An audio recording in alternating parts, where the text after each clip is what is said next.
2025 ની one of the best movie મેં આજે જોઈ, જે તમને રેકમેન્ડ કરું છું ભાઈ. ટાઈમ મળે ત્યારે જરૂરથી જોઈ લેજો, તમને 110% મૂવી પસંદ આવશે. સ્ટોરીની વાત કરીએ તો ભાઈ રેસિંગ ઉપર આખી મૂવી છે. ફોર્મ્યુલા 1 રેસિંગ તમે જરૂરથી નામ સાંભળ્યું હશે, તો એ જ આ મૂવીની સ્ટોરી છે. અને સૌથી બેસ્ટ વાત જે મને લાગી છે ને કે ભાઈ જે ટોપિક ઉપર આ મૂવી છે ને, તો ભાઈ 90% મૂવી એ જ ટોપિક ઉપર રહે છે. એવું કે નહીં કે બીજી સાઈડ સ્ટોરી ચાલુ કરી દીધી. હવે જે સ્પોર્ટ્સ ઉપર મૂવી હોય ને એની સ્ટોરી તમને થોડી ઘણી ખબર જ હશે કે ભાઈ કઈ ટાઈપની રહેવાની છે. તો આમાં પણ એમ જ છે કે ભાઈ એક ટુર્નામેન્ટ હોય અને એમાં એક ટીમ હોય છે એકદમ છેલ્લા નંબરે હોય, પછી એમાં મૂવીનો મેન હીરો આવે, એ ટીમને ફાઇનલ સુધી પહોંચાડી જાય અને ફાઇનલમાં શું થાય એ તમને જોવા મળશે આ મૂવીની અંદર. વધારે વિડીયો લાંબો ના કરતા તમને એક જ શબ્દની અંદર કહું ને તો ભાઈ આ એક મૂવી એક્સપિરિયન્સ છે. તો તમે ટ્રાય કરજો કે બંને વળી મોટી સ્ક્રીન ઉપર જોઈ શકો. ટીવીમાં જો તો વધારે સારું, બાકી મોબાઈલ તો છે જ.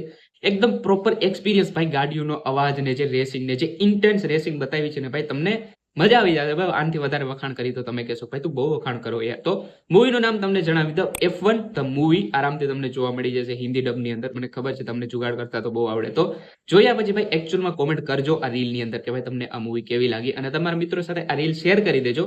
બાકી વધારે મૂવી રેકોમેન્ડેશન ગુજરાતીમાં જોવા આપણા પેજને ફોલો કરી લેજો.